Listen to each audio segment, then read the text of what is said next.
नमस्कार, आप देख रहे हैं वंदे भारत और आपके साथ मैं हूं अजिता। देश के सबसे बड़े राज्य यूपी में चुनाव चल रहे हैं, लेकिन मायावती चुप हैं। चुनाव से महज 8 दिन पहले बुधवार को उन्होंने अपनी पहली रैली आगरा में की। ये वही मायावती हैं जो 4 बार यूपी की सीएम रह चुकी हैं। 3 दशकों से भी ज्यादा समय से यूपी की राजनीति में बड़ा चेहरा रही हैं और खुद को दलितों, पिछड़ों का सबसे बड़ा नेता मानती हैं। अब हालात ये हैं कि बीते 15 सालों से कोई भी बड़ा चुनाव नहीं जीत सकी हैं। आखिर बहन जी चुप क्यों हैं? इस सवाल के जवाब पर मायावती के चुप रहने की 2 वजह हैं। पहली वजह है आय से अधिक संपत्ति। करीबियों की माने तो मायावती और उनके परिवार पर जो आय से अधिक संपत्ति का मामला चल रहा है, उसने उन्हें केंद्र के शिकंजे में कस दिया है, जिस वजह से वो खुलकर भाजपा को घेर नहीं पा रही।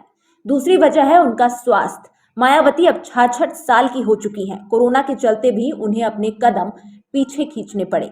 सिर्फ ये 2 बातें ही नहीं जो बताती हैं कि मायावती चुप हैं, बल्कि कई ऐसे घटनाक्रम भी हैं जो यह साबित करते हैं कि मायावती बीजेपी के खिलाफ खुलकर बोल नहीं रही। हम 4 ऐसी घटनाएं आपके साथ साझा कर रहे हैं जो यह साबित करती हैं कि बहन जी बोलने की सिर्फ औपचारिकता निभाती लग रही हैं। 6 जनवरी 2022 पंजाब में पीएम की सुरक्षा चूक। पंजाब में पीएम नरेंद्र मोदी की सुरक्षा में हुई चूक पर मायावती सिर्फ सोशल मीडिया पर बयान शेयर कर फॉर्मेलिटी करती लगी।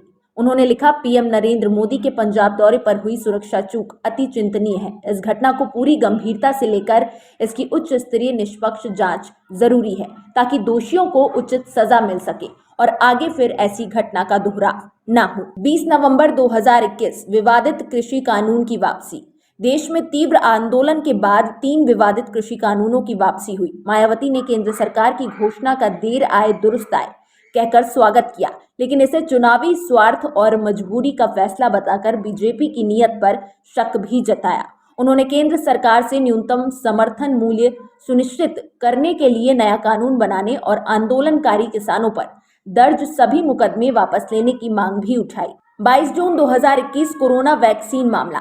देश में कोरोना वैक्सीन के निर्माण के साथ ही टीकाकरण आदि को लेकर विवाद, राजनीति, आरोप प्रत्यारोप पर मायावती ने केंद्र सरकार को नसीहत के अंदाज में बयान दिया। उन्होंने कहा कि सभी दलों के साथ सत्ता में काबिज बीजेपी की केंद्र और राज्य सरकार वैक्सीन का लाभ जन जन तक पहुंचाने का चौतरफा प्रयास करे।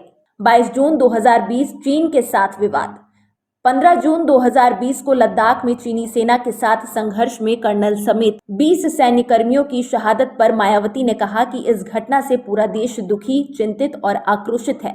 सरकार और विपक्ष दोनों को पूरी परिपक्वता और एकजुटता से काम करना जरूरी है ताकि देश दुनिया में सरकार का कदम प्रभावी साबित हो। उन्होंने कहा कि ऐसे कठिन और चुनौतीपूर्ण समय में लोगों और विशेषज्ञों की राय अलग अलग हो सकती है, लेकिन मूल रूप से ये सरकार पर छोड़ देना बेहतर है कि वो देश हित और सीमा की रक्षा हर हाल में करे, जो सरकार का दायित्व भी है।